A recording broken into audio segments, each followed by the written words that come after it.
नमस्कार. उपस्थित सर्वांचं ओळखपट्टाच्या कार्यक्रमामध्ये स्वागत. आज आपल्या ओळखपट्टाचा 77वा कार्यक्रम आहे. ऑगस्ट 18 मध्ये या कार्यक्रमाची आपण सुरुवात केली. वेगवेगळ्या क्षेत्रातल्या व्यक्तींना आपण इथे बोलावतो, त्यांचा जीवन प्रवास समजून घेतो. तो समजून घेण्यामागे असतं की प्रत्येकाच्या आयुष्यामध्ये कष्ट असतात, संघर्ष असतात, यश असतात. ते सगळे या निमित्तानं आपल्याला कळावं, लोकांसमोर यावं, शिवाय त्या व्यक्तीची नव्यानं ओळख व्हावी. अन्यथा आपला जेवढा संबंध असतो तेवढंच आपल्याला त्यांच्याबद्दल माहिती असते, मात्र त्यांच्या आयुष्यामध्ये काय घडले हे आपल्याला कळावं आणि त्यामधून आपल्याला प्रेरणा मिळावी, असा या कार्यक्रमाचा आपला उद्देश. आज आपल्याला मान्यवर म्हणून आपले बुद्धिबळ या क्षेत्रातील, मी तर त्यांना रत्नागिरीतील भूषण असं म्हणेन, कारण आंतरराष्ट्रीय पंच हे रत्नागिरीसाठी एक भूषणच आहे. आणि आंतरराष्ट्रीय पंच असलेले श्री विवेक सोहनी आज आपल्याला मान्यवर लाभले. टाळ्यांच्या गजरामध्ये आपण त्यांचं स्वागत केलं आणि त्या विनंती करतो की त्यांनी व्यासपीठावर यावं. श्री विवेक सोहनी. येस.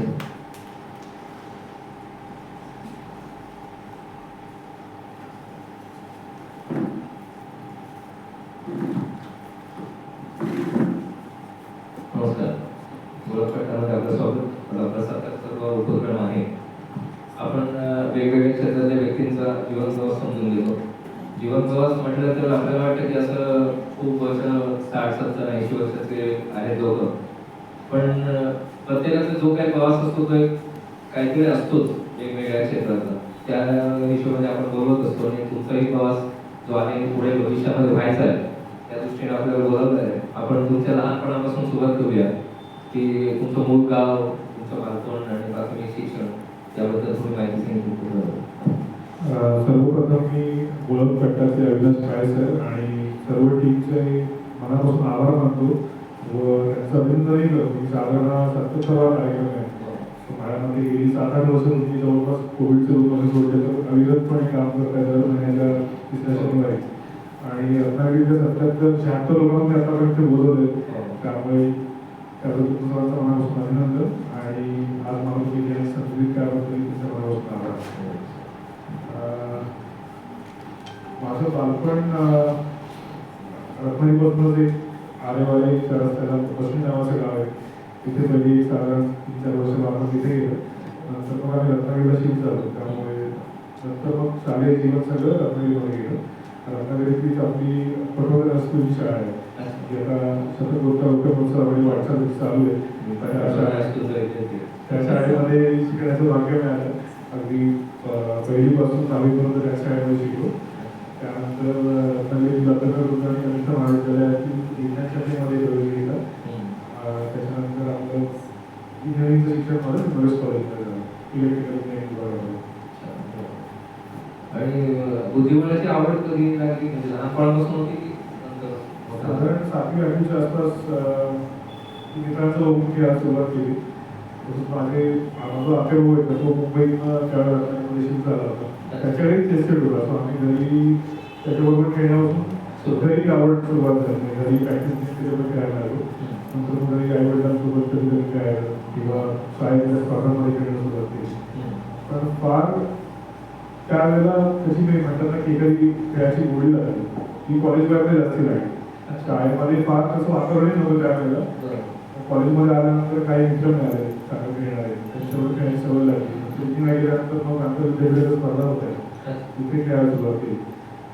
आणि त्यावेळेला रत्नागिरी चेसमेंट रत्नागिरीची संस्था आहे, त्याचे दिलीप केलेकर सर नाही ते आहे, तसंच चैतन्य भिडे आहे आणि सचिन देसाई अशा काही मंडळी, प्रसन्न मंडुलकर आहेत.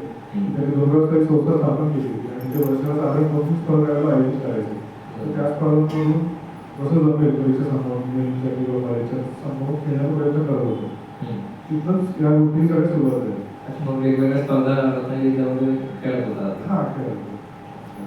आणि पंचगीची आवड त्या क्षेत्राकडे कसं वळलं? 2013-14 गोष्ट आहे. आपल्याच रत्नागिरीचे पहिले रत्नागिरीचे मूळचे असलेले पण भारताचे पहिले राष्ट्रीय बुद्धिबळ रामचंद्र सतरे, जे मूळचे देवरूपचे, त्यांनी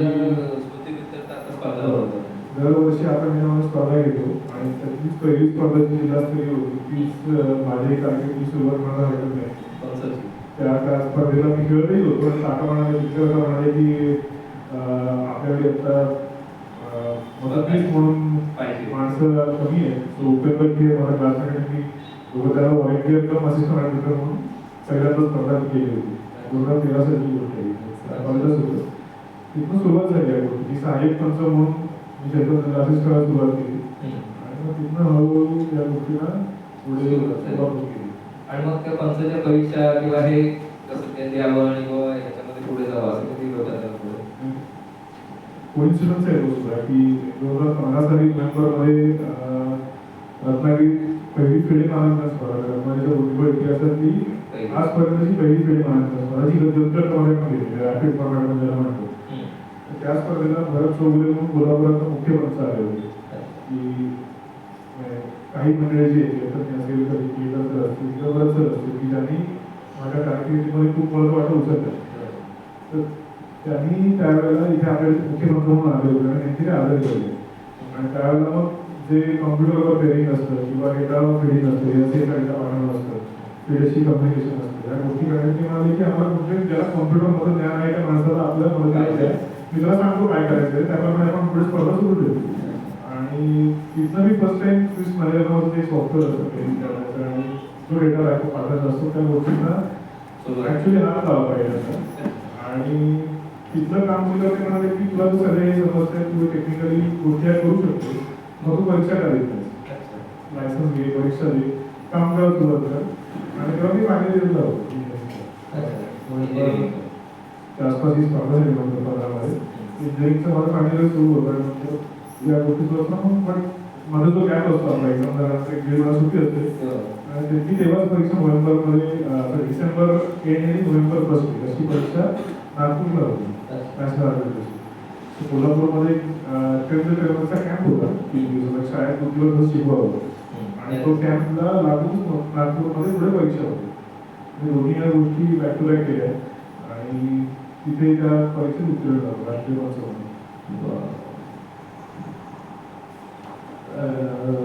राष्ट्रीय पंच आणि नंतर फिडेचं पण हे केलं आपण. फिडे ऍक्च्युली मला थोडंसं म्हणजे लोकांनाही कळेल की काही मुलांना किंवा खरं म्हणलं तर आम्हाला मोठ्यांनाही कधी कळत नाही की फिडे नेमकं काय म्हणजे आपण तिथनंच जाऊया की फिडे आणि मग फिडे वेटिंग आणि मग फिडेचं पंच परीक्षा. फिडे ही ऍक्च्युली मराठी सांगायचं तर आंतरराष्ट्रीय बुद्धिबळ संघटना आहे.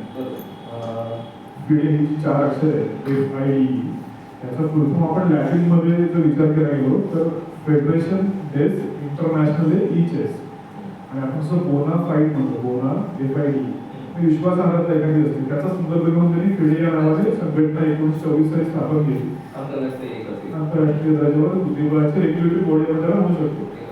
आणि त्याच्यामध्ये मग नियम तयार करणं असेल किंवा एखाद्या खेळाडूला टायटल देणं असेल आंतरराष्ट्रीय मास्टर असेल ग्रँड मास्टर असेल किंवा काही महिलांची टायटल असेल woman international master woman grand master ही जी थोडक्यात बुद्धिबळ जगामध्ये होतं त्याच्या राष्ट्रीय संघटना संलग्न करून घेणं बुद्धिबळाचे नियम चेंज करणं दरवर्षी बदल करत राहणं त्याच्यानंतर त्याच्याशी ज्या संलग्न गोष्टी आहेत आता चेसिंग सोसायटी आपण हे उपक्रम खडे करणं सुरुवात होतो म्हणजे जे दुर्बल घटक आहेत समाजामध्ये किंवा बिझनेस आहेत जे काही त्यांच्यासाठी चेस सुरू करणं किंवा ज्यांना ऑफिसर नाही किंवा ADHD अशा मुलांसाठी बुद्धिबळाचा वापर करून त्याच्यामध्ये काही आपण इम्प्लिमेंट करू शकतो किंवा अशा सोशल इम्पॅक्टसाठी काम करणं तर असेल किंवा त्याच्यानंतर रेटिंग ज्याला म्हणतो फिडे रेटिंग त्याचं रेग्युलेशन ठेवणं म्हणजे नियम सेट करून त्याची रेटिंग प्रणाली आपण ज्याला म्हणतो फिडे किलो रेटिंग सिस्टीम.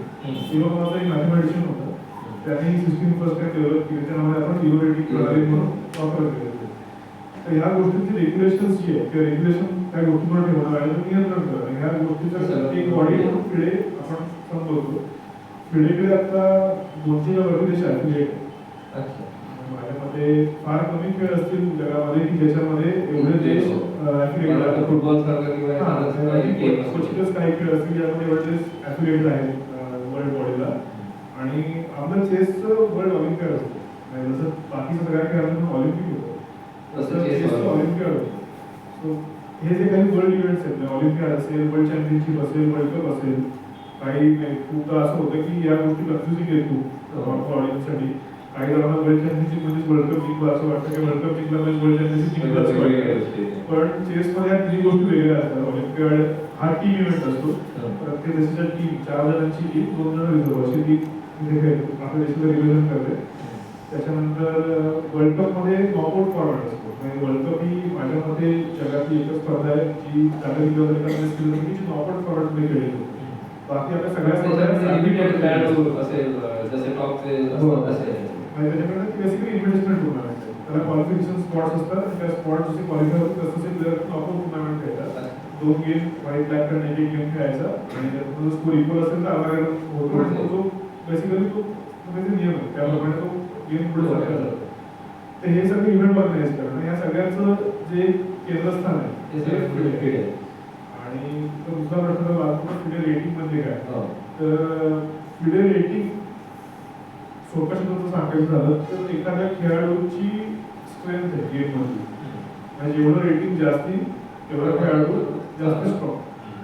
आताच्या घडीला आपण जर बघितलं तर 2800च्या वरती FIDE रेटिंग असलेला लाईव्ह मॅच जो खेळतोय आणि काही जण आहेत की ज्यांचे इनॅक्टिव्ह प्लेअर असतात कॅस्परोसारखे की ज्यांचं रेटिंग आहे पण ते फक्त खूप वेळ खेळलं नाही त्यामध्ये कमी नाही झालंय.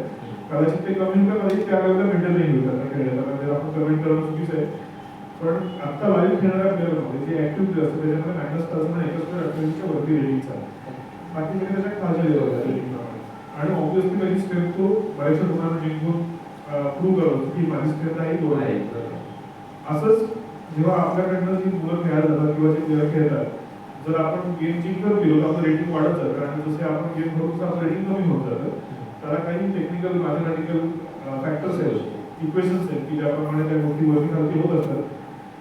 नवीन खेळाडू जर पहिल्यांदा स्पर्धा खेळत असेल तर त्याला 5 FIDE रेटिंग ज्यांना आहे अशा खेळाडूची जर तो खेळला पहिल्या स्पर्धेमध्ये किंवा समजा बऱ्याचपर्यंत 3च खेळाडू लागले कारण 5 लाखाची काही शाश्वती नाही आहे. चांगला खेळला तुम्हाला वरची जर लागत जातो रेटिंगचा चान्स वाढत जातो. तेव्हा समजा पहिली 3च खेळाडू लागले समजा आणि तुम्ही पुढच्या स्पर्धेमध्ये खेळला तर 2 खेळाडू लागले. तर बेसिकली आपल्याला 5 खेळाडू लागणं हा गेट क्रायटेरिया. मिनिमम रिक्वायरमेंट आहे की आपल्याला 5 खेळाडूंची त्याचा रेटिंग आहे त्याची खेळायचं रेटिंग मिळवण्यासाठी आणि त्या 5 खेळाडूंसोबत आपल्याला आधार पण आपण केला. 5 खेळाडूंसोबत आधार पण केला म्हणजे एक ड्रॉ जरी केली तरी आपण एलिजिबल आहोत रेटिंग मिळवायला. आणि जो कोइफिशियंट येतो आपला रेटिंगचा ज्याला आपण रेटिंग परफॉर्मन्स म्हणतो तो जर आपला 1400च्या वरती असेल तर आपल्याला रेटिंग पुढे चालू बेसिकली आपलं बँकेत अकाउंट तयार होतं. थोडक्यात सांगायचं तर तुम्ही चांगलं खेळलात तर पैसे वाढतील बँकेत कमी खेळलात वाईट खेळलात तर पैसे कमी करत होतात. जर तो बॅलन्स 1400च्या खालती आला तर अकाउंट गव्हर्नमेंट होतं. It is considered rated. आणि FIDE परीक्षा तुम्ही FIDE प्रशिक्षणाची पण परीक्षा दिली आणि त्याच्यामध्ये पहिला मिळाला आहे. त्याचं स्वरूप काय होतं आणि कुठे झाली परीक्षा. राष्ट्रीय पंच परीक्षा असेल किंवा FIDE पंच परीक्षा असेल आणि आता FIDE नवीन आंतरराष्ट्रीय पंच परीक्षा सुरू केली नव्हती. कुठचीही पंच परीक्षा आपण राज्यस्तरीय पंच परीक्षा सुरू केली आहे की लोकल लेवलला आपण टुर्नामेंट त्या लेवलला प्रत्येक स्पर्धेमध्ये राष्ट्रीय पंच असण्याची आवश्यकता नाही आहे. कारण काही जण राष्ट्रीय पंचायतीची लँग्वेज बेसिकली इंग्लिश मॅन्डेटरी ज्या FIDEने काही लँग्वेज सेट करून दिल्या ज्या FIDE लँग्वेज आहेत त्या लँग्वेजमध्ये एक्झाम घेणं मॅन्डेटरी आहे. रशियन आहे, स्पॅनिश आहे, लॅटिन आहे, जर्मन आहे, त्याच्यानंतर अरेबिक आहे आणि इंग्लिश आहे. अजूनही काही प्रचलित भाषा आहे, फ्रेंच आहे. पण समजा आपल्याला स्पर्धा घ्यायची एखाद्या माणसाला इंग्लिश बोलता येत नाही इंग्लिश लिहिता येत नाही म्हणून तुला तुमचं म्हणून काम करण्यासाठी अपार्थ होत असेल तर ती गोष्ट चुकीची आहे. म्हणून अनेक राज्य संघटनांनी राज्यस्तरीय पंच परीक्षेची सुरुवात केली. त्या परीक्षा तुम्ही त्या मराठी आणि तुम्ही त्या भागामध्ये काम करायला तुमचे तुम्हाला सर्टिफिकेट मिळते. तर ह्या सर्व पंच परीक्षेचा फॉर्मॅट एकच आहे. लेवल ऑफ डिफिकल्टी वरती खालती होते. फॉर्मॅटमध्ये तुम्हाला 100 लेवल असतो. तुम्हाला 80 मार्क स्कोर करावा लागतो. 80ला पासिंग असतं. निगेटिव्ह मार्किंग नाही आहे. काही प्रश्न ऑब्जेक्टिव्ह असतात काही प्रश्न डिस्क्रिप्टिव्ह असतात. 2 मार्काचा एक प्रश्न ऑब्जेक्टिव्ह असतो आणि डिस्क्रिप्टिव्ह प्रश्न मला 4 मार्काचे असतात. डिस्क्रिप्टिव्ह प्रश्नामध्ये काही केस स्टडी येतात.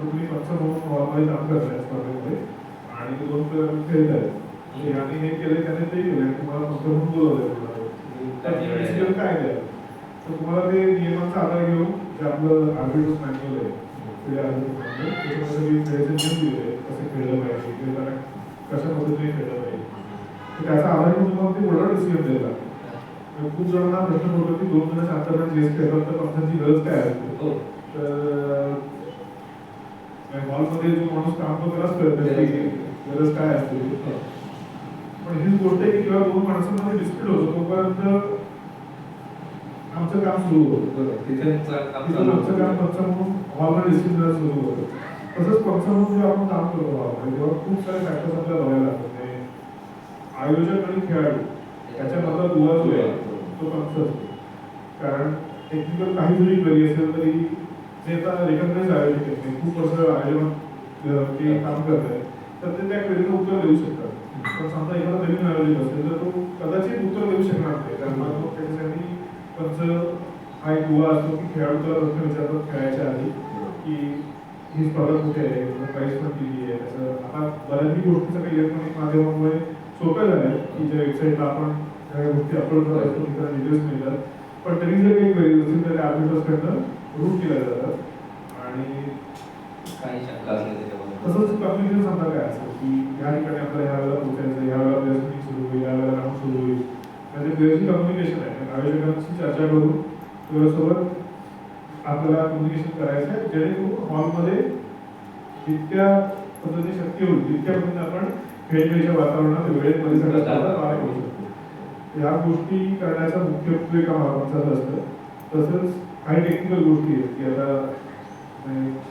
क्रिकेटसाठी आपल्याला 22 खेळाचं मैदान लागतं तिथे आपल्याला पिच आखलेलं असतं बाउंड्रीचं साईज व्हेरिएबल आहे प्रत्येक ग्राउंडचा तसंच चेसमध्ये आपल्याला मिनिमम रिक्वायरमेंट आम्ही रत्नागिरीचं स्पर्धा घेतो तेव्हा सांगतो की किमान टेबल चेअर तरी आपण दिलं पाहिजे चालती गोष्ट स्पर्धा खेळते बुद्धिबळाच्या गेममध्ये काहीही फरक पडत नाही ॲब्सोल्युटली त्यात काही फरक पडत नाही पण काहीतरी आपण स्टँडर्डायझेशन केलं पाहिजे त्यामुळे ह्या गोष्टी चेक करणं की काय गोष्टी तिथे आहेत का प्रत्येक खेळाडू जो पहिल्या नंबरला खेळतो जो रेटेड प्लेअर आहे तिथपासून अगदी जो शेवटच्या लेवलला खेळतो त्या प्लेअरला सगळ्यांना सेम असल्या पाहिजे त्याचा प्रयत्न करणं की ह्या गोष्टी आपण कुठे सेमो नाही केला पाहिजे माझ्यासाठी मॅकस पासून हॉल प्ले तरी तो आणि रत्नाला पुढे जे खेळतो तरी तो प्लेअर म्हणून माझ्या दोन्ही प्लेअर सेम असते असं म्हटलं नाही काय का ओके मॅकस आलाय म्हणजे त्याला एक चित्र वेगळी मिळेल तुझा क्लास आल्यामुळे तुला हॉटेलचा रेटिंग मिळेल 5 हॉटेल मिळेल त्या गोष्टी फॅसिलिटीज मिळतील हॉलमध्ये आल्यानंतर जी फॅसिलिटी त्याला आहे ती फॅसिलिटी खालच्या कमी मिळेल ह्या गोष्टींचा भाग राहणं तसंच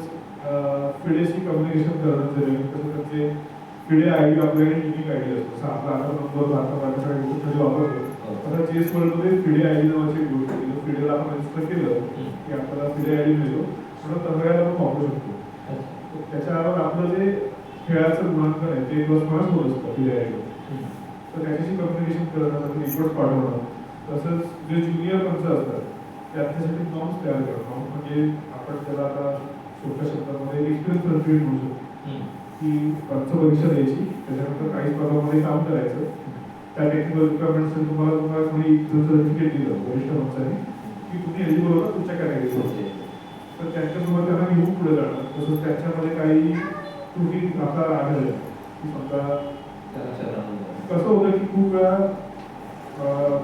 जो पंच इथे येतोय त्याची एज्युकेशनल बॅकग्राऊंड असेल किंवा जिओ पॉलिटिकल बॅकग्राऊंड असेल याप्रमाणे गोष्टी बदलत असतात लेवल अंडरस्टँडिंगमध्ये फरक असतो कधी किंवा असं होतं की तो त्याच्यासाठी बरोबर असतो पण ही माझी गोष्ट कमी समजा तुम्ही डिसिजन दिला त्याच्याबरोबर डिसिजन करायची 100% बरोबर असेल पण तुम्ही त्याला कमी नाही करू शकत तर मग प्लेअर आणि पंचांमध्ये दुवा मुख्य पंचाला व्हायला की त्याने दिलेला डिसिजन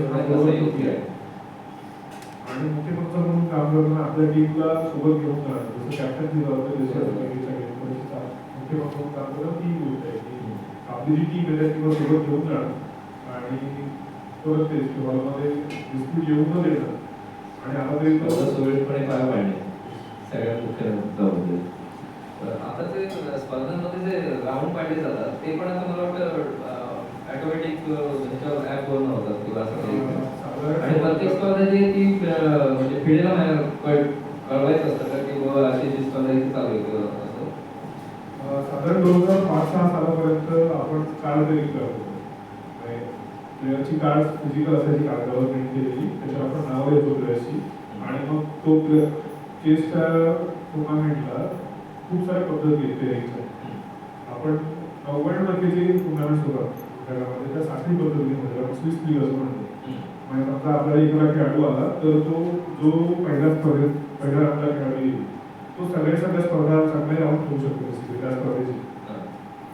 समजा आपण 7 राऊंड स्पर्धा घेतली आणि तुम्ही माझ्याच खेळायला आला पहिल्या खेळाडू तुम्ही पहिले 6 राऊंड जरी झाला तर 7 राऊंड खेळायला मिळतो. त्यामुळे त्यात अजून एक बेसिक असा गोष्ट आहे की समजा आपल्या लोकांची पहिली मॅच पाहिजे तर आपल्या लोकांची परत मॅच नाही पाहिजे 7 राऊंड. त्याच्यानंतर शक्यतो दोघांनाही कलर सेलिब्रेट झाले पाहिजे. समजा 7 राऊंडची स्पर्धा असेल तर मला 4 व्हाईट 3 ब्लॅक किंवा 4 ब्लॅक 3 व्हाईट तर कलर सेलिब्रेट. आता ह्या गोष्टीसाठी आधी आपण पेपरवर करायचो म्हणजे एक रकाने खेळला जायचा त्याच्यापुढे लिहिलं जायचं खूपच कोणाशी खेळला गेलाय. खूपदा असं व्हायचं की सगळं पेरिंग केलं जायचं आणि शेवटच्या पेरिंगला आल्यानंतर कळायचं की आपलं हे पेरिंग चुकल्याचं बाकीच्या परत हे पेरिंग बदलायला लागायची पण वेळ जायचा. आता त्याच्यानंतर स्विस परफेक्ट नावाचं एक सॉफ्टवेअर आलं की ज्यांनी बऱ्यापैकी गोष्टी सुधारल्या आहेत. तर त्याच्यामध्ये सुधारणा स्विस मॅनेजर म्हणून एक सॉफ्टवेअर आहे की ज्यातनं आपण सगळ्यात महत्त्वाचं पेरिंग करतो. आणि स्विस मॅनेजरची एक चांगली फॅसिलिटी आहे की आपण तिथनं प्रत्येक स्पर्धा जी रत्नागिरी होते किंवा आपल्या कुठच्याही गावामध्ये होते ती आपण नेटवर अपलोड करू शकतो. अमेरिकेचा माणूस किंवा युरोपमधला माणूस रत्नागिरीची स्पर्धा काय चालली आहे जसं रिझल्ट कोण जिंकलाय आणि याचा फायदा अजून एक आहे की आधी तेच की ह्या गोष्टीवर बोलणं कितपत योग्य मला माहिती नाही पण काही वेळा मला प्रॅक्टिस देखील व्हायच्या.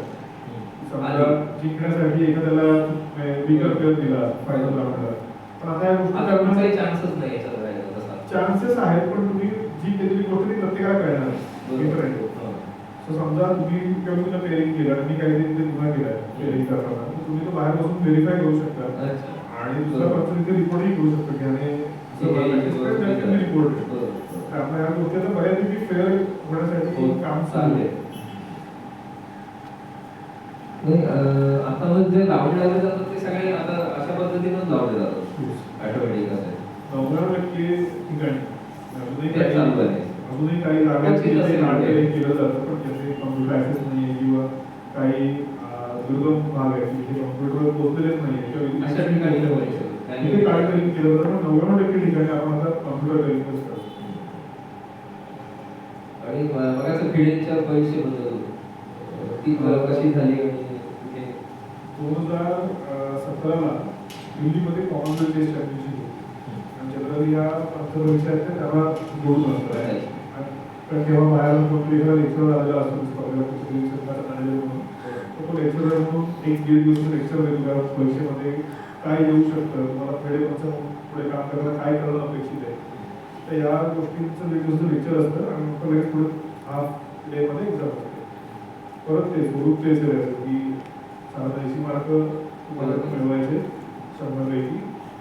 आपला प्रश्न असतो त्याच्यामध्ये काही 40 प्रश्न ऑब्जेक्टिव्ह असतील 10% डिस्क्रिप्टिव्ह असतील आणि परत केस स्टडी असतात किंवा रिपोर्टिंग प्रोसिजर आहे की रेटिंग तुम्हाला हे जर पास लागेल त्याला किती रेटिंग येऊ शकेल म्हणजे किंवा खेळाडूंकडनं आपला पंच म्हणून येतात तेच प्रश्न परीक्षेमध्ये दिले असतात. प्रॅक्टिकल नॉलेज आणि त्या परीक्षेत आपला पहिला नंबर सगळ्यात पहिला त्याचा जोरदार टाळ्या पहिला नंबर. आणि त्याच्यानंतर कुठच्या स्पर्धांमध्ये जाण्याचं योग आला देशात असेल प्रदेशात असेल.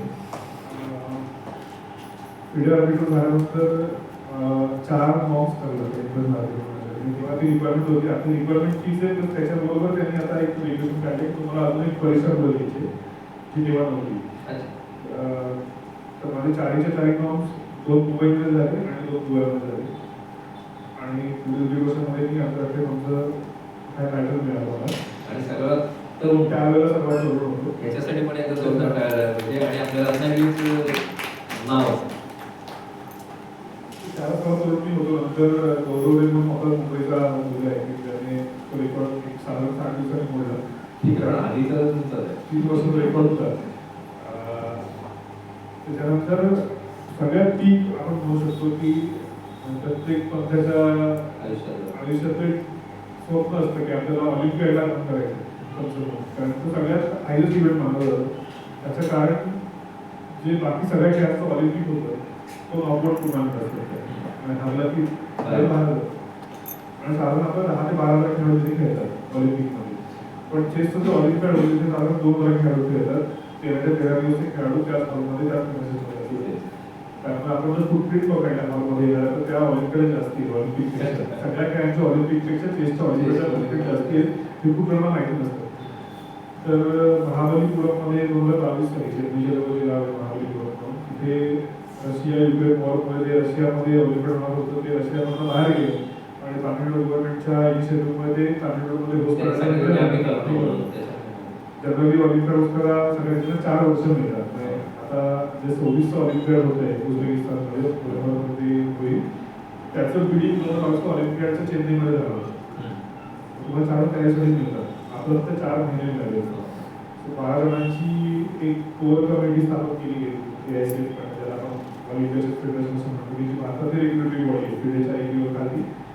त्याच्यामध्ये मी होतो आणि 4 महिने तिथेच राहून बेसिकली सगळ्या गोष्टी मॅनेज करणं अगदी विजा असतील त्याचे ॲक्रेडिटेशन असतील वेबसाईट मॅनेजमेंट असेल त्याच्यानंतर ऑर्गनायझेशन पार्ट जे जे आस्पेक्ट आहे लॉन्च मॅनेजमेंट असेल आणि यजमान आपण म्हटल्यानंतर सगळ्यात मोठं आणि त्यात परत असं होतं की त्या स्पर्धेच्याच वेळेला आपले भारतीय पंतप्रधान नरेंद्र मोदी यांनी जे चेसच्या इथं परत पहिल्यांदा झालं की ऑलिम्पिकची टॉर्च असते तशी त्यांनी भारतामध्ये टॉर्च ऑलिम्पियाडच्या वेळेला चेसच्या लॉन्च केली. कारण तेव्हा आपलं 75 वर्ष आझादी का अमृत महोत्सव सुरू होतं आणि आपली ती टॉर्च 75 शहरांमध्ये गेली त्या वर्षी 1.5 महिने कालखंडात साधारण 19 जून ते 28 जुलै या कालखंडात आपली टॉर्च 75 शहरांमध्ये फिरली आणि मग शेवटच्या दिवशी महाबलीपुरम स्पर्धेला सुरुवात झाली. तर त्या गोष्टींचं मॅनेजमेंट होती, सोशल मीडिया मॅनेजमेंट होती, खूप साऱ्या गोष्टी इंटरलिंक होत्या. ते 12 जणांनी आम्ही काम थोडं वाटून घेतलं होतं. नंतर मग आपल्या घरावर जसं स्पर्धा जवळ येत गेली तसे आमच्याकडे मदतनीस आमच्या डिपार्टमेंटची यायला लागले, सगळे मेंबर्स यायला लागले आणि ती स्पर्धा होस्ट करणं खरंच खूप चॅलेंजिंग होतं. म्हणजे आम्ही तर लिटरली जे 4-5 जण अगदी पहिल्यापासून तिथे होतो तर त्यांना तर स्पर्धा सुरू झाली कधी हे समजलं देखील नाही. 3 वाजल्यानंतर फक्त आम्ही खेळायचं बघितलं की ऑलरेडी राऊंड सुरू झाला होता. आणि ह्या गोष्टी परत तेच की आपल्या पूर्वजांची खूप नाही असते की आपल्याला गोष्टी मिळत असतात. सगळ्यात मोठा एक्सपिरियन्स असेल तो यूथ एक्सपिरियन्स. म्हणजे खूप जण असं म्हणतात की ऑलिम्पियाड होस्ट करणं आपलं वय 5 कमी करून घेण्यासारखं आहे. कारण साधारण तेवढ्या वेळेला आणि आपल्याला नोटीस पिरियड खूप कमी होतं. कारण 200 देशातले प्लेयर्सशी आपण कम्युनिकेशन करणार. आपल्याकडे 119 खेळले ऍक्च्युअली त्यावेळेला. कोविडमधून आपण नुकतेच बाहेर आलो होतो. ते कोविड नंतरचं फर्स्ट ऑलिम्पियाड होतं. कोविडमध्ये आपण ऑनलाईन ऑलिम्पियाड घेतलं. त्याच्यानंतर फर्स्ट ऑलिम्पियाड कोविड नंतर झालं होतं.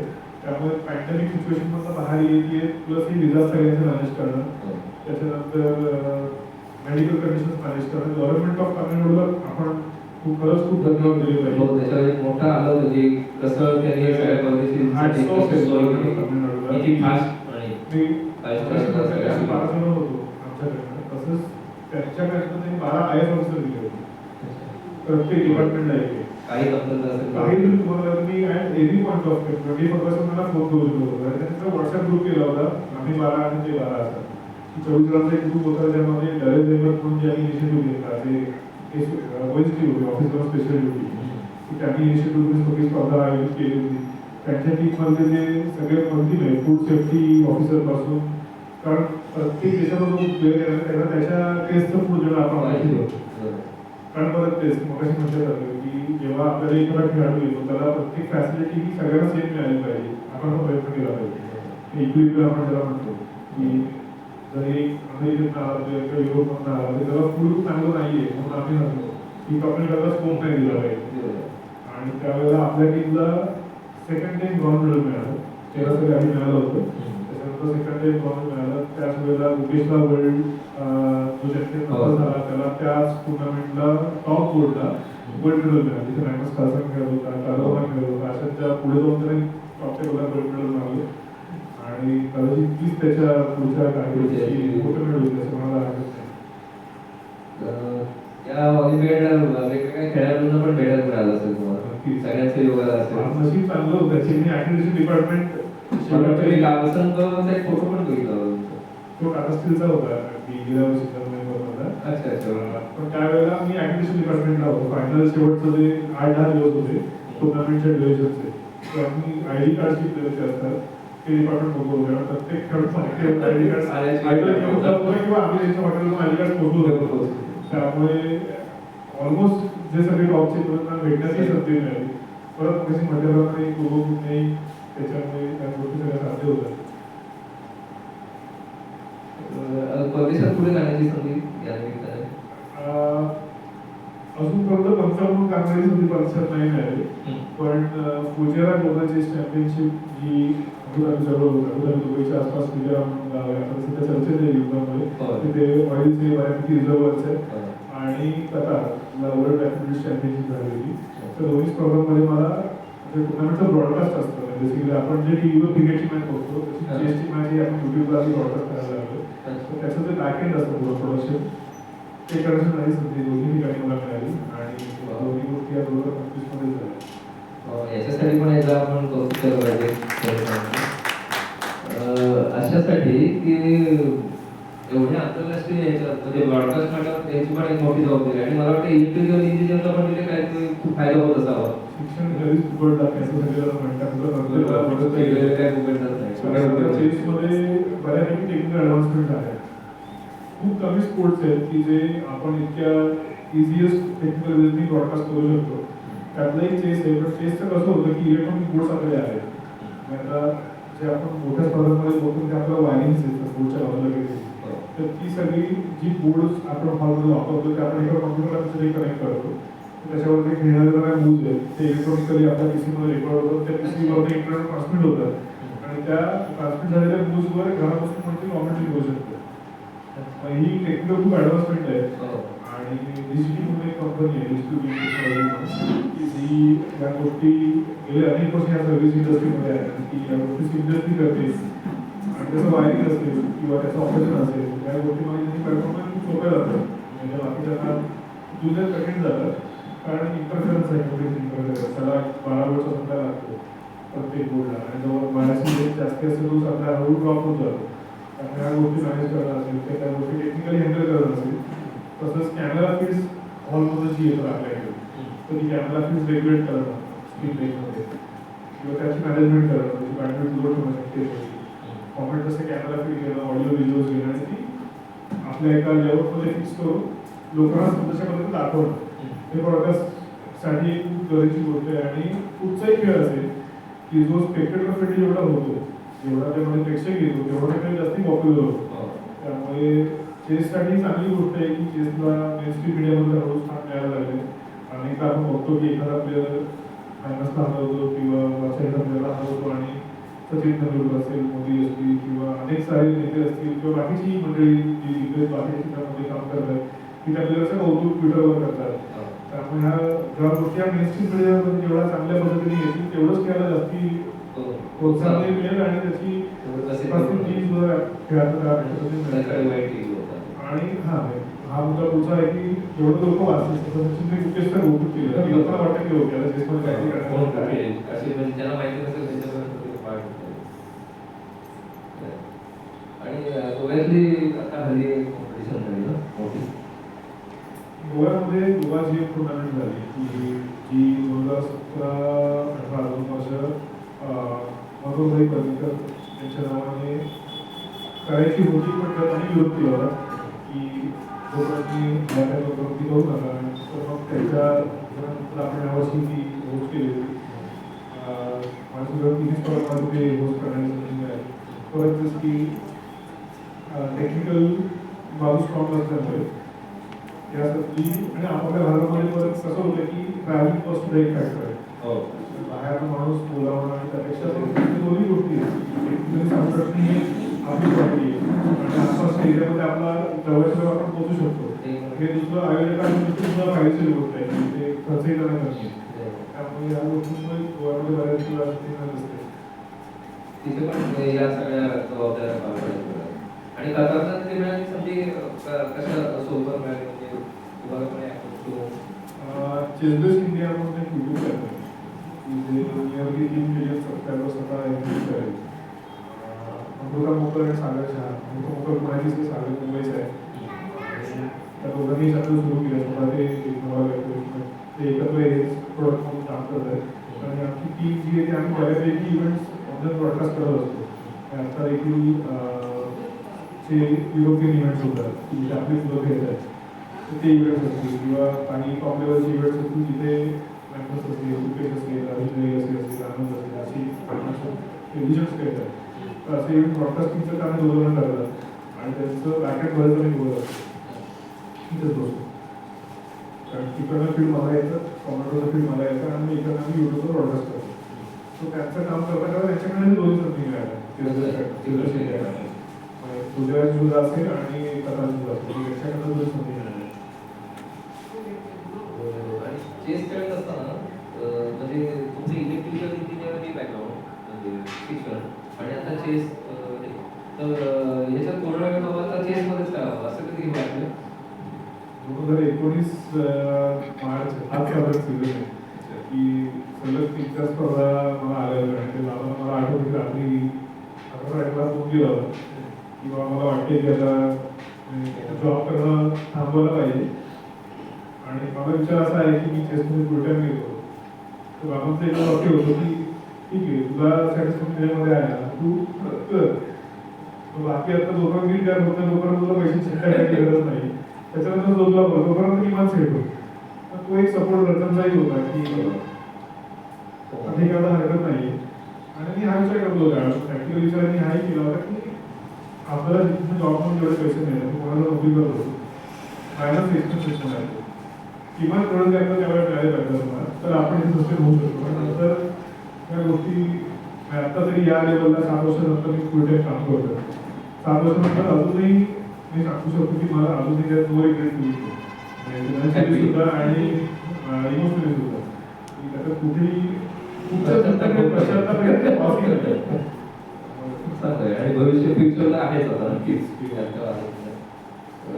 बुद्धिबळामध्ये आवडता खेळाडू किंवा असं लहानपणापासून किंवा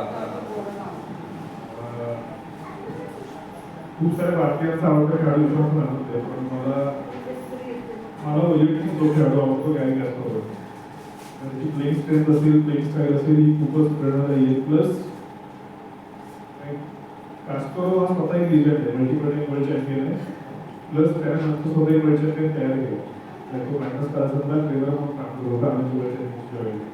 त्यामुळे स्वतः ग्रेट खेळाडू असणं आणि नंतर आल्यानंतर एक अजून खेळाडूची तयार करणं ही मोठी गोष्ट आहे. आणि आता आनंदही तीच गोष्ट बुके अर्जुन अलिगसची गोष्ट त्यामुळे आत्ता तरी सध्या तरी किमान कॅस्परोव्ह लिजंड इन माय ओपिनियन.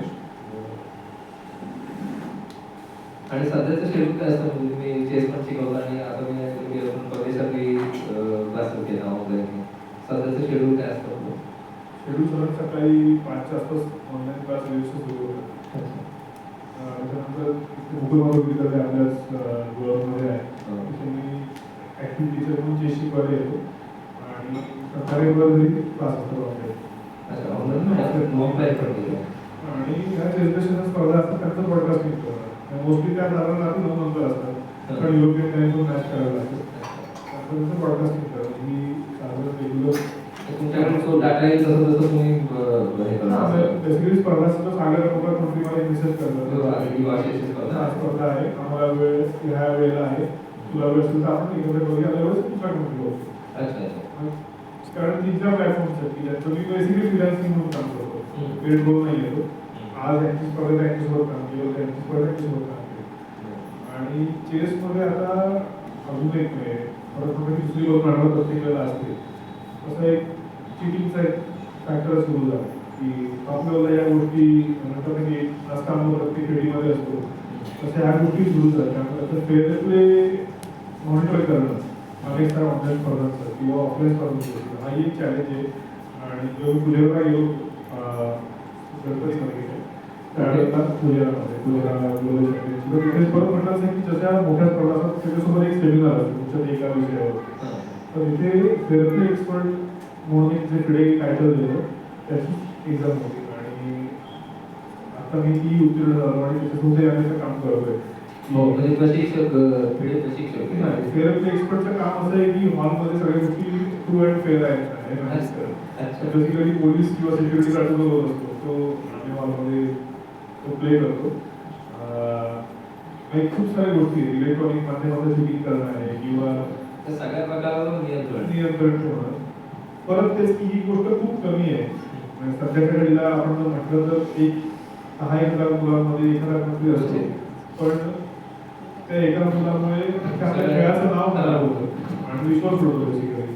आणि कशी म्हटल्याप्रमाणे आपला पिढीचा जो ध्येय आहे तेच विश्वासार्हता आहे. FID बोनफाईड आपण म्हणतो की विश्वासार्हता गोष्टी आहे, तसंच पिढीसाठी वापरते. त्यामुळे एथिकल व्हॅल्यूज गेममधल्या कमी होऊ न देणं आणि खेळाडूंचा असेल, पालकांचा असेल, खेळामध्ये विश्वास करून न देणं, तो टिकून राहावा, त्या गोष्टीसाठी काम यामुळे करायला लागतं. आणि आता जर तुम्ही म्हणजे पंचशिवाय मगाशी जसं ब्रॉडकास्ट वगैरे म्हणतात त्यातले वेगवेगळे अजून काही कॅटेगरीमध्ये तुम्ही काम करता म्हणजे ब्रॉडकास्ट असेल काही टेक्निकल चेसमध्ये करण्यासाठी आता जी जसे आपण इंडस्ट्री म्हणून चेस आपण इंडस्ट्री म्हणून बघितली तर खूप सारे डिव्हिजन्स आहेत. प्लेअर म्हणून काय आहे की आपण खेळलो चांगलं तर आपल्याला रिकग्निशन मिळतं, पैसाही चांगला मिळतो खेळाडू स्पर्धांमध्ये बक्षीसही मिळतात, प्लस रिकग्निशनही आहे. तसंच तुम्ही जर एखाद्या विशिष्ट लेवलला पोहोचतात आणि लेवल आहे किंवा GM लेवल आहे तर गव्हर्नमेंटमध्ये 5% जो कोटा आहे तिथं तुम्हाला स्पोर्ट्स पर्सन मेरिट बेस म्हणून पण जॉबही मिळू शकतं. तीही एक गोष्ट आहे. त्यानंतर पंचही दुसरी कॅटेगरी की मी एक टप्पा सांगतो की ज्यामध्ये आपण सगळे पंच ही जी कॅटेगरी आहे ही इंटिग्रल पार्ट आहे कुठच्याही स्पर्धेचा. त्याच्याशिवाय स्पर्धा होऊ शकत अगदी खालच्या लेवलपासून खेळाडू आहे म्हणून सगळ्या गोष्टी आहेत, खेळाडू आहेत, आयोजक आहेत म्हणून सगळ्या स्पर्धा होतात, पण स्पर्धा असतील तरी ते पंचाची आवश्यकता आहे. त्यामुळे ते एक फील्ड आहे. त्यानंतर जर तुम्हाला तुमची जी स्पर्धा आहे आयोजक म्हणून असेल किंवा एखादा फेडरेशन म्हणून असेल लोकांपर्यंत पोहोचवायचे तर सोशल मीडिया मॅनेजमेंट आहे की आता ट्रेनिंग आहे प्रत्येक क्षेत्रामध्ये. तर तो एक आस्पेक्ट आहे की तुम्ही ग्राफिक डिझायनर असाल किंवा तुम्ही स्वतः चेस प्लेअर आहात आणि ग्राफिक डिझायनर आहात तर तुम्ही त्या गोष्टी चांगल्या प्रकारे करू शकता. फोटोग्राफी आहे. परत कशी म्हटल्याप्रमाणे दोन प्लस शांतपणे खेळत आहे तर त्या इमोशन्स जेवढ्या शक्य तितक्या इफेक्टिव्हनेसने पोहोचवलं लोकांपर्यंत आपल्या फोटोग्राफीच्या माध्यमातून असेल कारण त्याची फोटोग्राफी आम्हाला लहानपणापासून कॅमेरामध्ये होता कॅमेरा फोटो काढायला सुरुवातीला नंतर हळूहळू एक PS किंवा आता कॅमेरा साधन आपल्या हातामध्ये आहे तो नाही आता बऱ्यापैकी चांगली क्वालिटी फोटोची देतो. त्यामुळे जे फोटोग्राफी कधी कॅटेगरी हळूहळू सुरू झाली तर तेही आपण एक्सप्लोर करू शकतो. आणि हो मी टाटा स्टील इंडियाला सलग 3 वर्ष ऑप्शन फोटोग्राफर म्हणून काम करतो. आणि त्यानंतर ब्रॉडकास्टिंग आहे, इलेक्ट्रॉनिक बोर्ड्स मगाशी म्हटल्याप्रमाणे आहे तर त्याचं कनेक्शन्स करणं हॉलमध्ये आणि खेळले जाणाऱ्या rules over the internet transmit करणं लोकांपर्यंत पोहोचवलं की आता काही ॲप्स आहेत की ज्याच्यामध्ये लोक आपले समजा आता एखादी स्पर्धा दिल्लीमध्ये चालू आहे आपण त्याच्यामध्ये गोष्टी करू शकतो. ह्या गोष्टी लोकांपर्यंत जेवढ्या पद्धतीने चांगल्या पद्धतीने पोहोचतील जेवढाच त्याचा प्रसार होणार आहे तर ह्या गोष्टी आपण करू शकतो. प्लस अजूनही आपण जर विचार केला तर चेसमध्ये अजून काही फेअरप्ले एक्सपर्ट आहे की आता ज्या पीसला आपण ऐकतो खूप साऱ्या लोकांनी आपल्याला ऐकलं आहे की ते ग्रे एरिया आहे थोडासा आणि परत तेच की चेस हा 64 लेवल आहे आणि आपले 32 पीसेस आहेत. त्यामुळे या गोष्टी करणं तुलनेमध्ये सोपं आहे जेवढं आपल्या खेळामध्ये काही नाही. डोपिंग आणि डोपिंग आहे तेही आस्पेक्ट्स आहेत की त्या गोष्टी मॉनिटर करणं प्रत्येक पण डोपिंगचा विषय येतो आपल्या पिढीमध्ये आताच गेल्या काही वर्षांपासून अँटी डोपिंग कमिशन स्थापन झाले. अजून तरी ऍक्टिव्ह प्रूव्हन केस एकही नाही पण भविष्यात ती येऊ शकते जशी बाकीच्या खेळामध्ये आहे कोणतरी म्हणू शकतं किंवा ऑलिम्पिक स्पोर्टच्या ज्या कंडिशन्स आहेत ऑलिम्पिक स्पोर्ट म्हणून ह्याही समाविष्ट करणं गरजेचं आहे. त्यामुळे त्याच्यामध्येही लोकांना चांगली संधी आहे काम करण्यासाठी. प्लस वेबसाईट्स आहेत, वेबसाईट डेव्हलपमेंट आहे. प्रत्येक संघटना असेल किंवा अकॅडमी असेल तर आता थोडी आयडेंटिटी वेबसाईट डेव्हलपमेंट करून परत तुम्ही स्वतः चेस आहात मग चेसचं ज्ञान चांगलं असं नाही देऊ शकता तर करण्यासारखं भरपूर आहे तर तुम्ही कन्सिस्टंट राहिलं पाहिजे त्या गोष्टीमध्ये. आता कुठच्या देशातल्या ह्यांना तुम्ही ऑनलाईन शिकवता? US आहे, सिंगापूर आहे आणि ऑस्ट्रेलिया आहे आणि भारतातील काही विद्यार्थी जगात. अजून एक प्रश्न की तुम्ही स्पर्धेच्या निमित्तानं आंतरराष्ट्रीय खेळाडू म्हणजे परदेशातले आणि भारतातले असा एक तुमचा बघण्याचा योग आला असेल विविध स्पर्धांमध्ये, तर त्याच्या मानसिकता किंवा बाकीचे काही गोष्टी तुम्हाला फरक आढळला का बाबा भारतीय खेळाडू आणि परदेशी खेळाडू असं कधी जाणवलं किंवा काय म्हणतात त्यांचे खेळाकडे बघण्याची गंभीरता असेल किंवा खेळणं असेल किंवा अशा काही गोष्टींमध्ये? फार फरक नसतो, कारण कसं होतं की फिडे रेटिंग कशा आपण ते म्हटलं साधारण एका लेवलला आपण पोहोचतो फिडे रेटिंग जशी की तिची मॅच्युरिटी लेवल असते. आणि फरक जर सांगण्याचं झालं तर परत स्कूल्स ऑफ चेस आपण त्याला म्हणतो, रशियन स्कूल ऑफ चेस किंवा मद्रास स्कूल ऑफ चेस, ही एक युनिव्हर्सिटी आहे एक त्या भागात. त्या जडणघडणीमध्ये फरक असू शकतो की 0 to P लेवल याच्यामध्ये तो किती लवकर पोहोचला किती स्लो पोहोचतो त्याच्या भागात फरक असतो. तिथे पोहोचल्यानंतर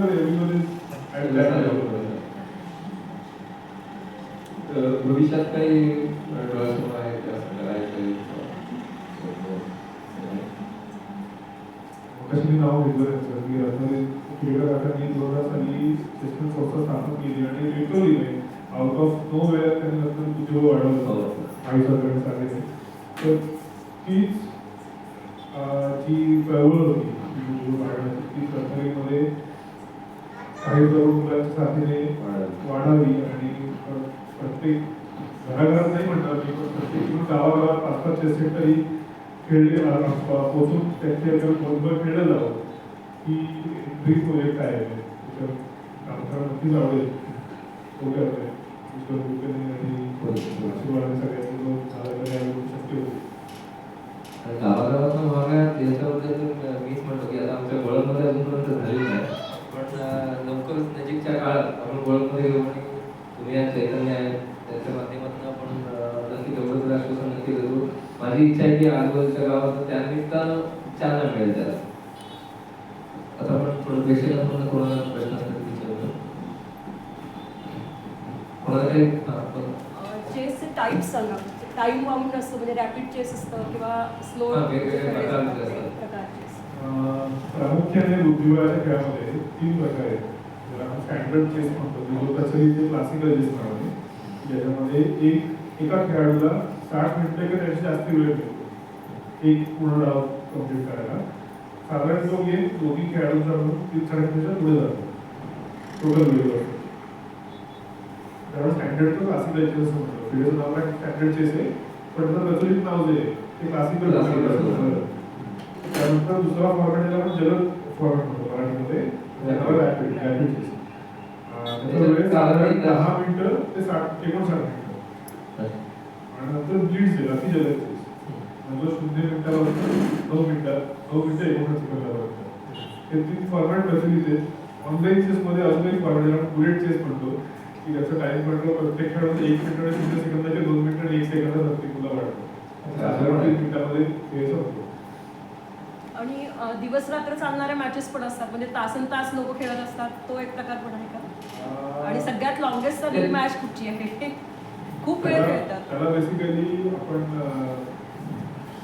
असंही चेस खेळलं जातं, करस्पॉन्डन्स चेस त्याला म्हटलं जातं की क्लासिकल मधलेच असतात का ते? करस्पॉन्डन्स चेस म्हणजे काय, समजा आपण दोघं करस्पॉन्डन्स मॅच खेळतोय, दिवसात तुम्हाला एकच मुलं द्यायचे किंवा एक टाइम पिरियड ठरवलं की 6 तासात 1 मुलं द्यायचे, दिवसात 1 मुलं द्यायचे.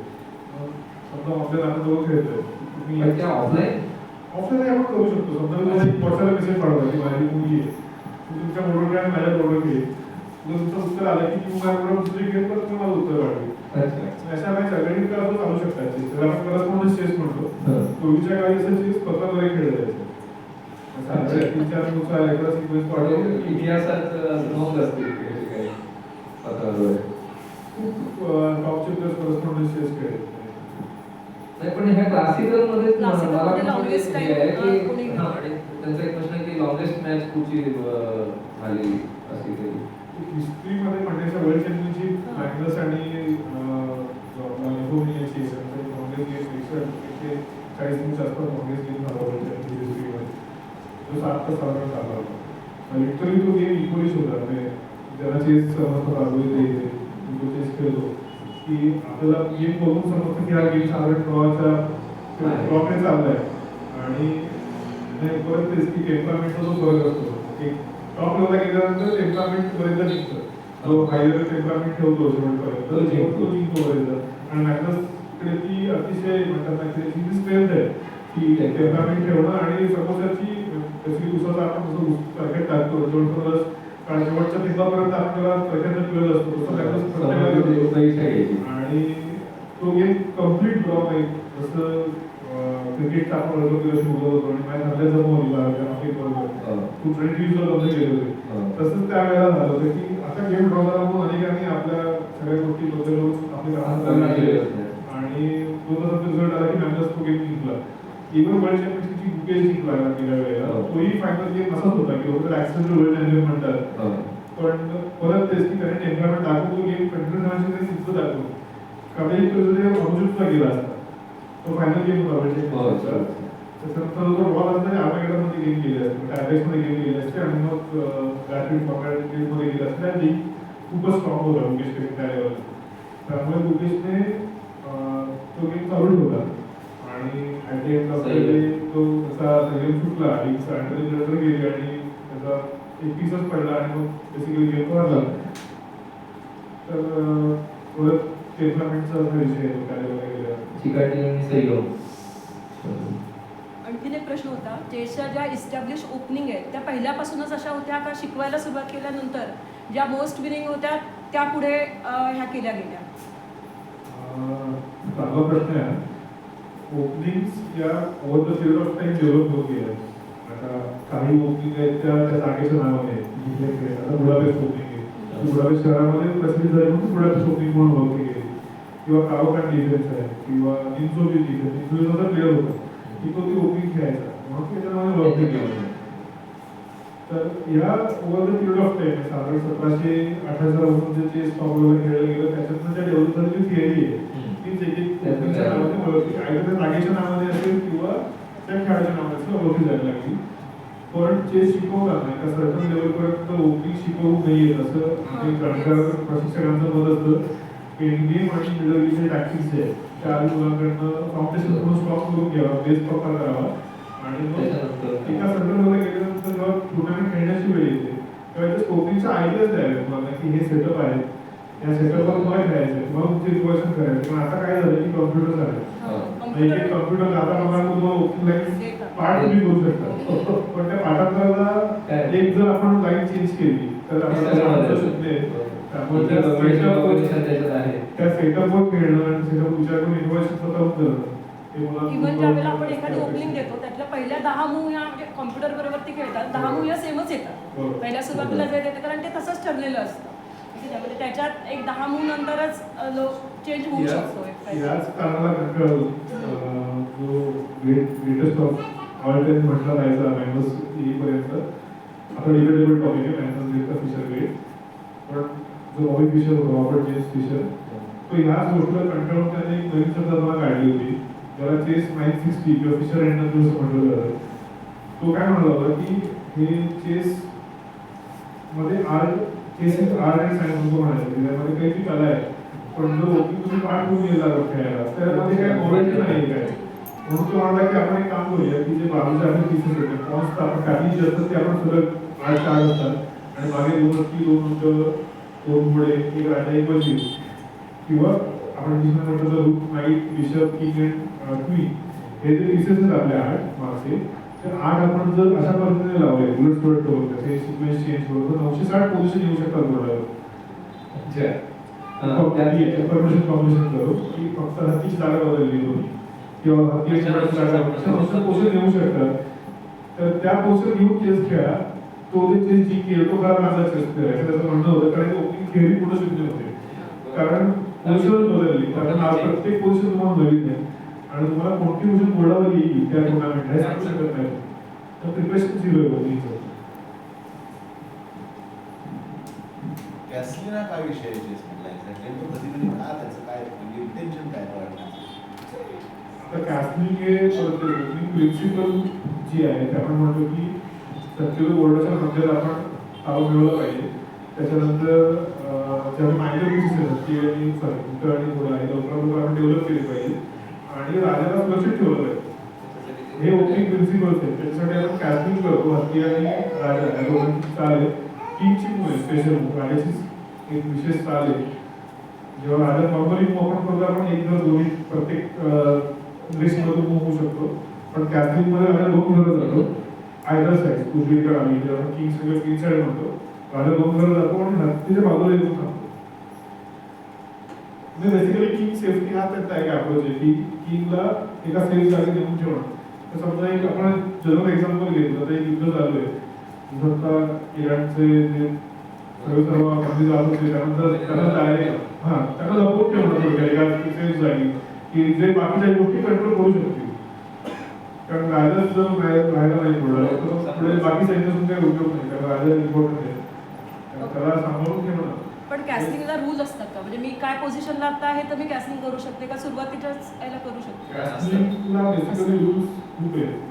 त्यात ते खूप तांत्रिक होईल, पण राजा हल्ला नाही पाहिजे तुमचा पहिल्यापासून. कॅस्टिंग पोझिशन हा बेसिक रूल आहे. राजा नंतर त्याच पोझिशनमध्ये पाहिजे. कॅस्टिंग तुम्ही जेव्हा करताय तेव्हा त्याला चेक बसला पाहिजे आणि राजा ज्या घरांमधून पास होतोय, समजा राजा आपण दोन घरं घेतो तर दोन्ही घरांमध्ये चेक बसला पाहिजे. त्या बेसिक कंडिशन्स आहेत. दोन्ही टेक्निकल कंडिशन्स आहेत, पण त्या तर फार खेळत नव्हतं. पण बेसिक कंडिशन्स या नीट आहे की राजा हल्ला नाही पाहिजे पहिल्यापासून, त्याच पोझिशनला असला पाहिजे. ज्या हत्तीसोबत आपण कॅस्टिंग करतो हत्ती पण त्याच ठिकाणी असला पाहिजे, शिकू झालेली नसली पाहिजे. आणि राजा ज्या स्क्वेअर्स मधून पास होतोय त्या तिन्ही स्क्वेअर्स मध्ये चेक किंवा अटॅक नसला पाहिजे basic. With full respect to your brain, तरी तुम्ही 20-25 लोकांबरोबर असं चेस खेळलाय का? 20-25 20-25 दाखवतात ना मॅच.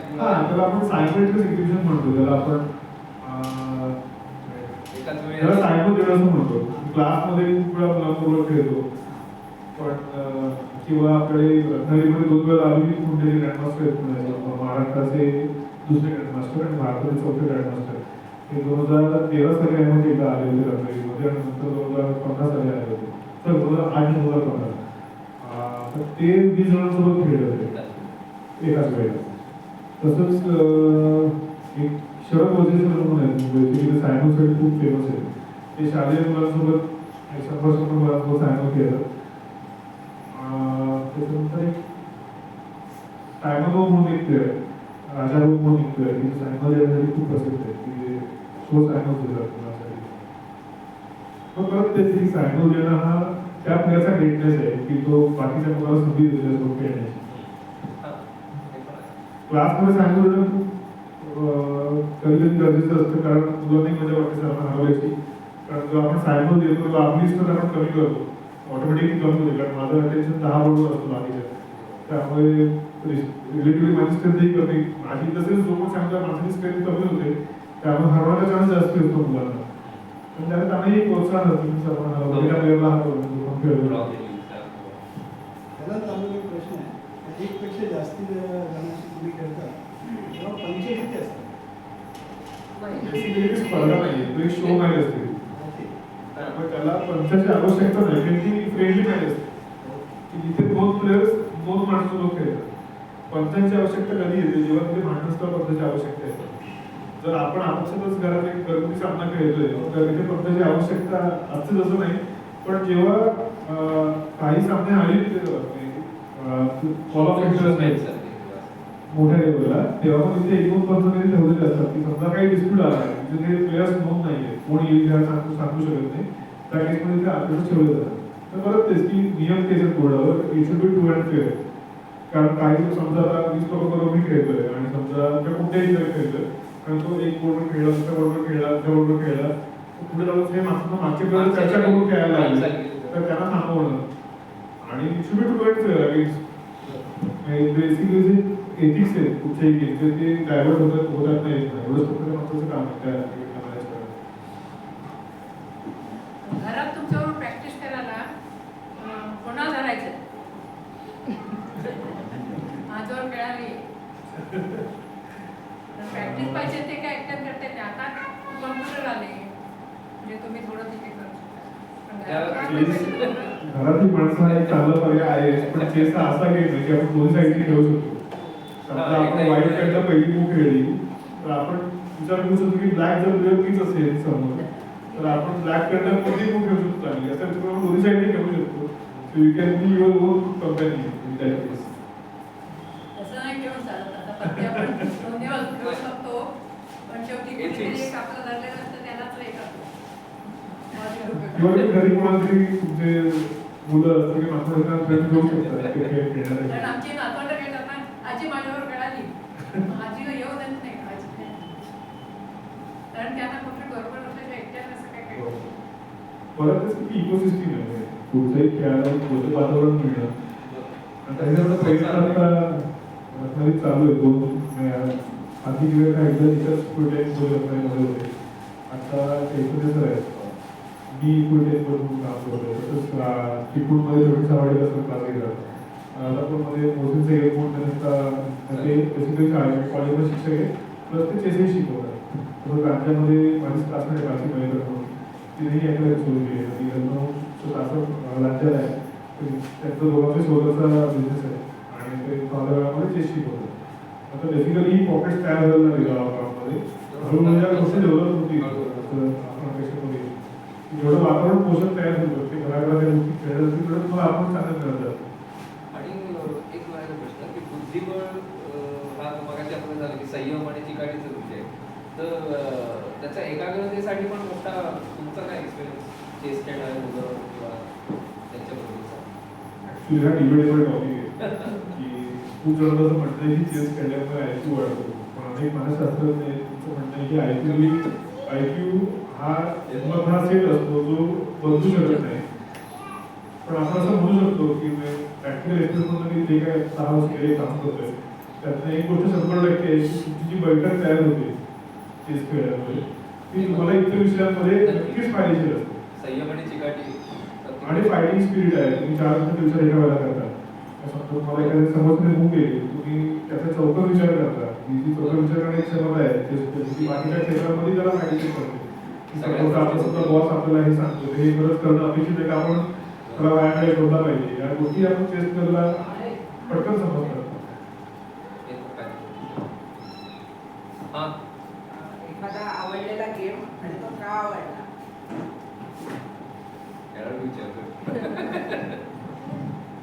आवडलेला गेम परवाच मी पुण्यामध्ये सुपर हिरोज कप म्हणून टुर्नामेंट होती. आणि चेस इंडिया आणि सगळे कॉमेडी आहे तो एक ऑनलाईन इव्हेंट झाला होता बॉक्स सुपर बॉक्स जे जे कंटेंट क्रिएटर्स आहे तिथे चेस प्लेअर नाही आहे, बाकीचे जगामध्ये जे कंटेंट क्रिएट करतात कॉमेडी असेल किंवा स्टेज शोज असतील किंवा डान्स मीडिया असेल त्यांची एक ऑनलाईन टुर्नामेंट झाली होती चेस.com घेतली. त्यात समाजाला आपला भारताचा प्लेयर जो आहे तो कॉमेडी स्वतः स्टँडअप कॉमेडी आहे तो टुर्नामेंट जिंकला आणि त्याला 10,000 बक्षीस मिळालं होतं. त्याने अख्खीच्या अख्खी जी रक्कम होती ती चेस डोनेट केली होती चेस टुर्नामेंट घ्या त्या रकमेतनं. आणि आमच्या सगळ्या टीमचं असं म्हणणं झालं की आपण ते स्पेशल लेवल चेस प्लेयर्स आहेत, त्याला आपण प्लेयर म्हणू शकतो. त्यामुळे 3 कॅटेगरी होत्या की फिजिकली चॅलेंज ही एक कॅटेगरी होती, ज्यांना काही पॅरालिसिस आहे किंवा काही डिसॅबिलिटीज फिजिकली आहे ती एक कॅटेगरी होती. दुसरी कॅटेगरी ब्लाइंड प्लेयर्सची होती, म्हणजे त्यामध्ये पार्सली ब्लाइंड आहे, फुल्ली ब्लाइंड पण आहे. आणि दुसरी कॅटेगरी डिफेक्ट होती मुखावरती. तर त्या प्लेयरसाठी टुर्नामेंट घेतली होती आपण. फर्स्ट प्राइज 1,00,000 होतं. नॉकआउट टुर्नामेंट होती. तो तशी स्पर्धा इंडिया सिंगावर स्पर्धा होती. त्यात शेरॉन जी 16 वर्षाची तामिळनाडूची प्लेअर आहे, तिला फिजिकल डिसॅबिलिटी आहे, तर तिने आदिपुरुषसोबत गेम खेळला होता जो स्वतः ब्लाइंड प्लेअर आहे. तो आत्मकेडन गेम जो होता त्यामध्ये रुकेशने सॅक्रिफाईस दिला होता आणि तो सॅक्रिफाईस देऊन नंतर मेडिटू लागली एवढा. तो सध्या बघितला तो गेम मला खूप आवडला होता की डिसेबिलिटी असलेल्या प्लेअरकडनं सॅक्रिफिशियल चेस खेळलं जातं, जो कालचा खेळायचा तसं खेळून तिने पटकन विन मिळवला आणि पुढच्या राऊंडमध्ये क्वालिफाय झाले. तो आत्ता ताज्या क्षेत्राचा बघितला तो गेम नक्कीच उल्लेखनीय होईल.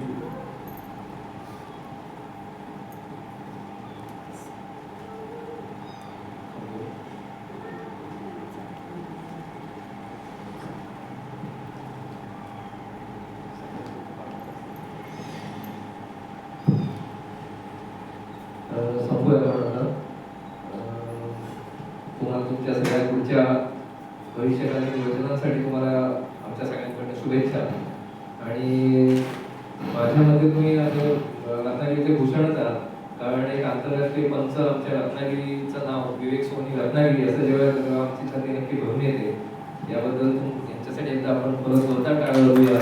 आणि आंतरराष्ट्रीय स्पर्धांमध्ये विविध देशांमध्ये आपल्या रत्नागिरीचं नाव तुम्ही तिथे उज्ज्वल करावं आणि तिथे तुम्हाला जास्तीत जास्त संधी मिळावी अशी या शुभेच्छा व्यक्त करतो. आपण एक छोटासा सत्कार दिला आणि त्याच्यासाठी सोनी सरांनाच विनंती करतो आज की त्यांनी सत्कार करण्यासाठी यावं. पुन्हा एकदा काळे सर पूर्ण त्यांचं कुटुंबीय आई कुटुंबीय आणि गोलकपेटाची टीम त्यांचे आभार मानू इच्छितो. त्यांनी मला इथे बोलण्याची संधी दिली. पुन्हा ही सगळी जरूर मिळवलं आहे या आवाजाची या क्षेत्रातली की कुटुंबाला सांभाळण्याची शक्य होती. त्यामुळे आई बाबा बायको आणि सासू सासरे यांच्या पाठिंब्यामुळे आम्ही फिरू शकतो बाहेर. ही जबाबदारी आमची वाढली. कुटुंबाची साथ असेल तर सगळं पुढे आहे. Yes sir. या सगळ्यांच्या पाठिंब्यामुळे त्या गोष्टी शक्य आहेत आणि त्यांचेही या मंचाचा वतीने आभार मानू इच्छितो.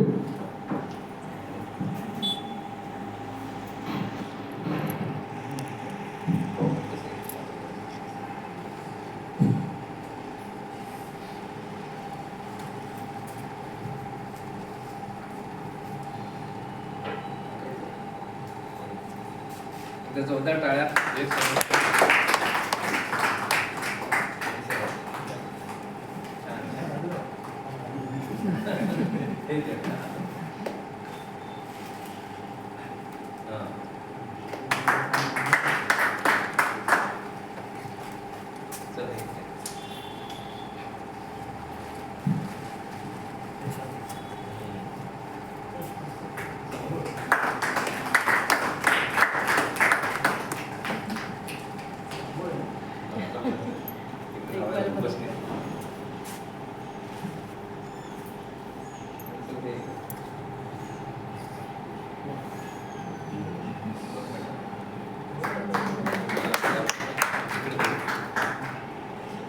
जरा विवेक थोडा असं चेहरा तुझा चेहरा दिसत